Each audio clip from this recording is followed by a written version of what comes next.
High court की Lucknow bench ने UP सरकार को बड़ा झटका देते हुए निकाय चुनावों के लिए 5 दिसंबर को जारी ड्राफ्ट नोटिफिकेशन को खारिज कर दिया है। इसके साथ ही न्यायालय ने राज्य सरकार को निकाय चुनावों को बिना ओबीसी आरक्षण के ही कराने के आदेश दिए हैं। लखनऊ हाई कोर्ट की बेंच ने कहा कि ट्रिपल टेस्ट के बिना कोई आरक्षण नहीं तय होगा, समय पर चुनाव कराए जाएं।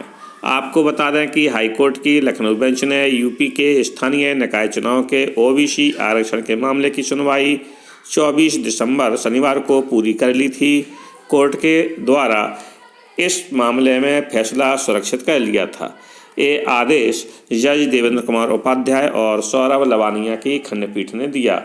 जनहित याचिका रायबरेली के सामाजिक कार्यकर्ता वैभव पांडे ने लगाई थी।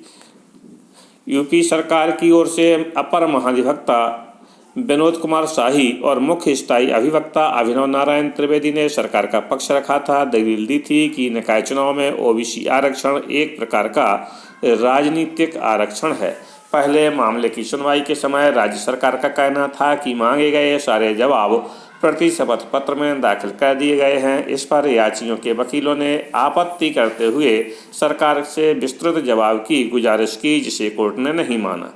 राज्य सरकार ने दाखिल किए गए अपने हलफनामे में कहा कि स्थानीय निकाय चुनाव मामले में 2017 में हुए अन्य पिछड़ा वर्ग के सर्वे को आरक्षण का आधार माना जाए।